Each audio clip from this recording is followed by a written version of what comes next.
نماز غفیلہ جو پڑھنے کے عادی ہیں مغرب عشاء کے درمیان، انتہائی مجرب نماز ہے، حاجات کی برابری کے لیے، رزق کی وسعت کے لیے، کوئی آپ کی دعا ہے اپنی زبان میں آپ دعا مانگے نماز کے دوران اس کے قنوت میں، جو الحمد کے بعد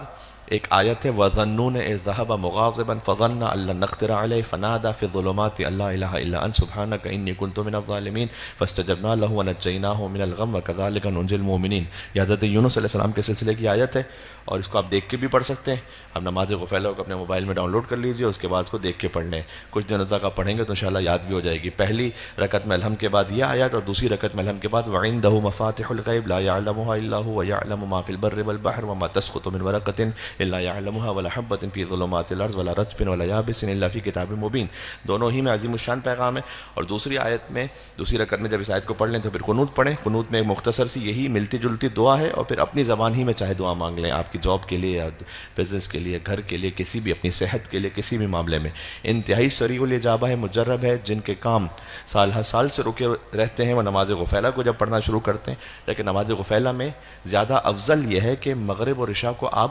ابتدائی فضیلت کے وقت میں پڑھیں، یعنی جب مغرب کا وقت ہے اس کے پونے گھنٹے کے اندر اندر انشاءاللہ پڑھیں مغرب، پھر نماز غفیلہ، اور پھر عشاء پڑھ لیں۔ بہت زیادہ تاخیر نہ کریں، تاخیر سے بھی پڑھیں تو ٹھیک ہے پڑھ لیں، لیکن اس کا جو اصل